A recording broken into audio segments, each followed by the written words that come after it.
You either pay interest to someone else or you give up interest you could have earned otherwise, which is called opportunity cost. But as prevalent as interest is in our lives, the truth about interest remains a mystery for most people. Why? Because of a lack of understanding. Financial institutions are careful to present the aspects of interest in a manner that benefits them, but conceals vital information from you. Similar to the way a skilled used car salesman highlights the fact that a car has been freshly painted without disclosing that an accident was the reason for the new paint job.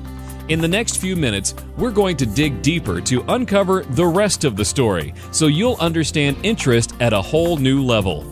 Assume you're about to buy a new home and you have only 2 loan options to choose from. If you choose the first loan option, over 80% of your combined mortgage payments over the life of your loan will be interest.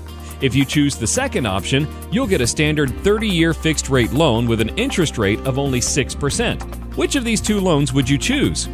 If you're like most people, that's an easy decision, but it might surprise you to find out that they are the exact same loan. That's right, there's no difference. How can that be?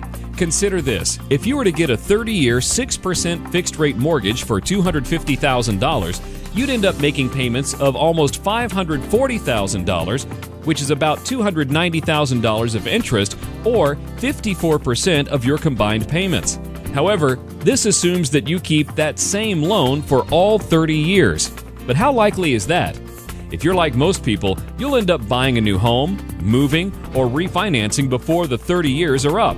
In fact, statistics show that the average person ends up moving or refinancing every 5 to 7 years. What does this mean? This means that over 80% of all the payments you make on your mortgage will be for interest. Why? Because even though your monthly mortgage payments might be fixed, the principal and interest portions of those payments are not. Just look at any mortgage amortization schedule and you'll see that almost the entire amount of your mortgage payment is interest the first month. Then it gradually declines over the 30 years. So, by moving or refinancing every 5 to 7 years, you start the process all over again. As a result, you are constantly stuck in the worst years of a mortgage, where over 80% of your payments go to pay interest. So, in this scenario, the volume of interest is 80%, which is a far cry from the interest rate, which is only 6%. It's like going to the doctor's office to get a shot of some kind. It's not the rate at which the medicine is injected into you, it's the volume. Too little and it won't do good. Too much and it can kill you. The same holds true with interest. The volume of interest is the real issue, not the annual percentage rate. Now, if you're the type of person that pays cash for everything you buy, don't fall into the trap of thinking that interest doesn't concern you. It does. You must factor in the opportunity cost of the cash you used to make your purchases.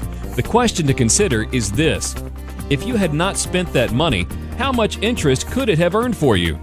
As you can see, there really is no getting around the fact that everything you buy is actually financed, either with someone else's money or your own.